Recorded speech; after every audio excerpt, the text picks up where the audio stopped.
From the School Choice Now newsroom at the American Federation for Children, I'm Brian Jodas. You can follow me on X at AFC Press. Today, I'm joined by Congressman Burgess Owens from Utah, and more specifically, Utah's 4th congressional district spans kind of south and southeast of Salt Lake City. Representative Owens is a member of the House Committee on Education and Workforce, and today our conversations about education, school choice, and empowering parents, families, and students across America. Congressman Owens, it is good to have you, sir. How are you? Brian, looking forward to this conversation. Probably one of the more important conversations we can have at this point, for sure. You're right, sir. And there's just so much swirling right now. Congressman Owens, I want to talk to you about this idea that President Trump calls sending education back to the states, which you're a supporter of as well. And I believe we can get this done through the Educational Choice for Children Act, which we'll discuss in a moment. But before that, we want to get to know you a little bit. So tell us a little bit about your educational journey. Well, I was very fortunate. I grew up, first of all, down deep south, days of segregation. So I had a community, though, that was just very much into education. My dad was 40 years a college educator, professor at Florida A&M. My mom was a teacher. And I kind of grew up at a time when we knew as a culture, as a community, to ever gain respect or to command respect, you have to be educated. You have to be able to articulate yourself. You have to be able to go out and compete in every way possible. So I grew up in that era. And that's why I have such a passion for it today. It was Thomas Jefferson said, ignorant and free can never be. And what we need to understand is we can do everything right. We can seal the border, bring down inflation. We can do everything right. If we do not teach our kids how to think, how to be proud of who they are, be proud of their past and how far we've come, then we will rot from within. So that's kind of what we've been experiencing over the last few decades. We had no idea that from within our own country, we were being attacked by an ideology that wanted to dumb down the way we thought about everything. So we're now at a window that's very special, Brian, very, very special. We have a chance to talk about things now that Americans really in the past have kind of waded through a little bit, and it's called choice. That's right. And in the past, I think we've had good people that was sympathetic when other folks could not educate their kids because they knew at least theirs could be educated. The last 4 years of COVID, we realized that every child is at risk. Every child needs an opportunity. And so we talk about choice in a way that's totally different. It will dictate how our country moves forward and the future of all of our kids. So I'm excited about being part of it. And President Trump is the right person to drive this process through to make it work. You know, for far too long, we've left an important part of the equation sort of on the sideline. And as a football guy, you'll get that reference.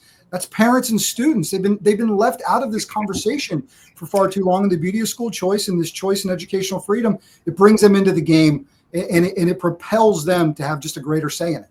Can I say this, Brian? If you think about what the promise of our nation is, it's always been life, liberty, and pursuit of happiness. If we're ignorant, there's no way that can happen.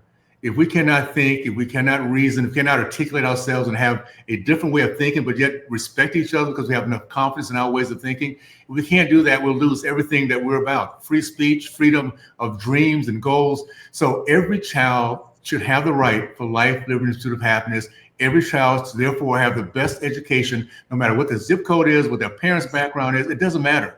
It is a right here in this country. And thank goodness we're making it a priority.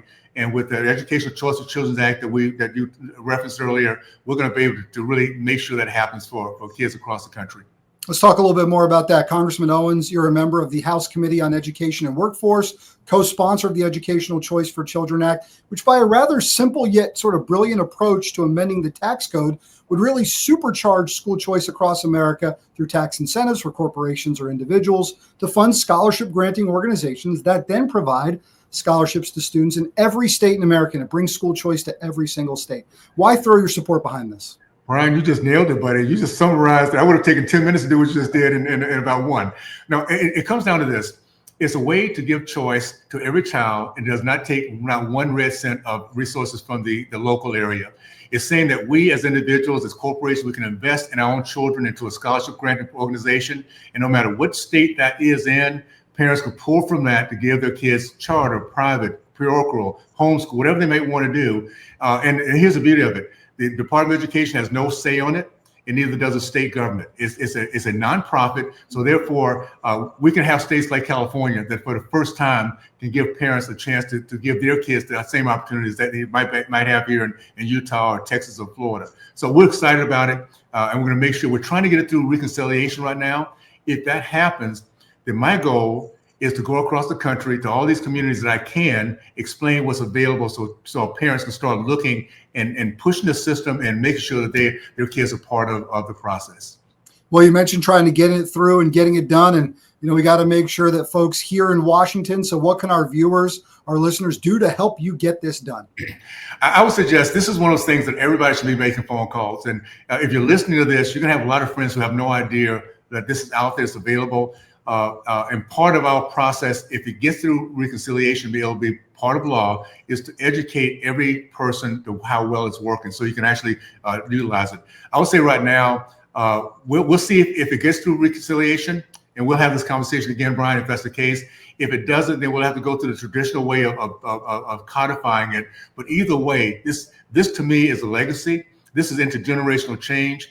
And for once, we can say no matter what state you live in, you can have an option where your child can truly be the pride of your generations. We can go out and break the barriers of things in the past that no one thought they could do by having a good quality education and giving back to our community with their productivity.